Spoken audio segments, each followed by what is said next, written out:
सबसे कमजोर पहलू होता है दलित, अति पिछड़ा। जीवेश राम जी के लिए भला कौन लड़ेगा, कौन बोलेगा। 5वां कैंडिडेट लाके उनको बलि के लिए छोड़ दिया गया। एक दलित नेता को बलि का बकरा बना दिया। मैं पहले भी कहा हूं कि मुख्यमंत्री अति पिछड़ा को बनाना पड़ेगा भाजपा। क्रोनोलॉजी आप नहीं समझाइए, क्रोनोलॉजी हम लोग भी समझा सकते हैं, और यही आपकी क्रोनोलॉजी है। बिहार की जनता और देश की जनता आपके क्रोनोलॉजी को समझने से अब मना कर दिया है, आप समझाने में फेल हो गए।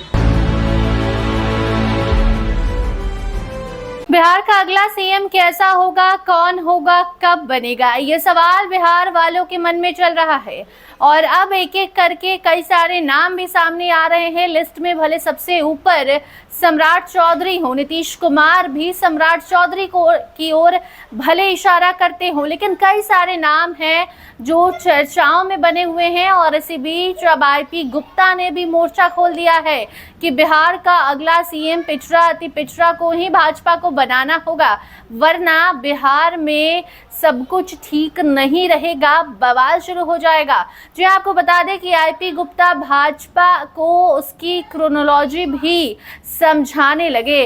सुबह सवेरे आईपी गुप्ता लाइव आते हैं और आकर बीजेपी को क्रोनोलॉजी समझाने लग जाते हैं कि किस तरीके से दलित के साथ अत्याचार हो रहा है।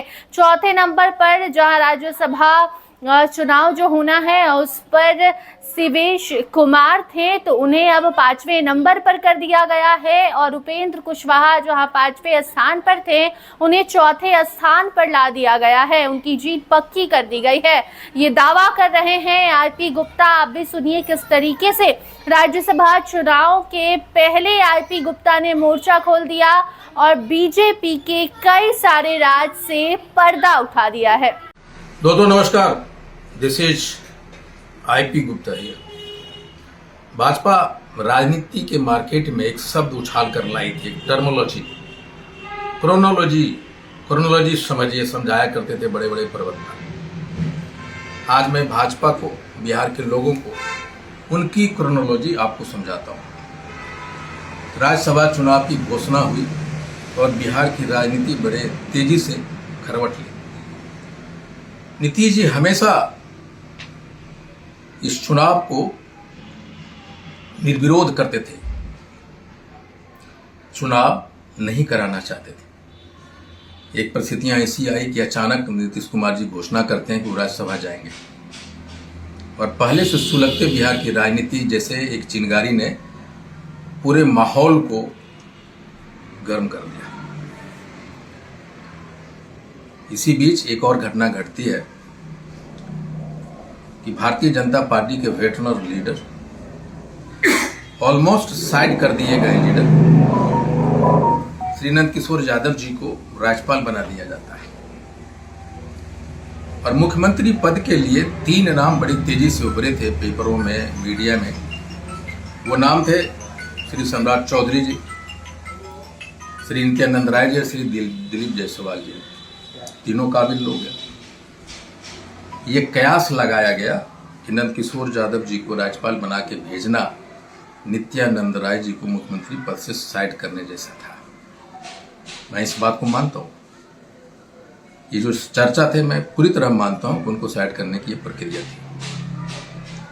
एनीवे, उसके बाद भाजपा राज्यसभा के लिए उम्मीदवार घोषित करती नितिन नवीन जी और श्री जीवेश राम जी, और जदयू से आदरणीय श्री मुख्यमंत्री जी और श्री रामनाथ ठाकुर जी, और 5वें उम्मीदवार के रूप में श्री उपेंद्र कुशवाहा जी को, यानी बलि का बकरा उपेंद्र कुशवाहा जी को बनाया गया भाजपा की तरफ से।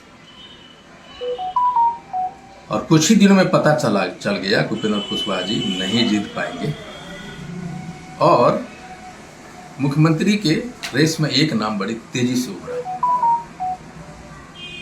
पता नहीं फिर क्या हुआ, उपेंद्र कुशवाहा जी को राज्यसभा के लिए 4थे नंबर पे लाया गया, यानी उनकी जीत सुनिश्चित की गई, और बलि का बकरा बना दिया गया एक दलित उम्मीदवार को, श्री जीवेश राम।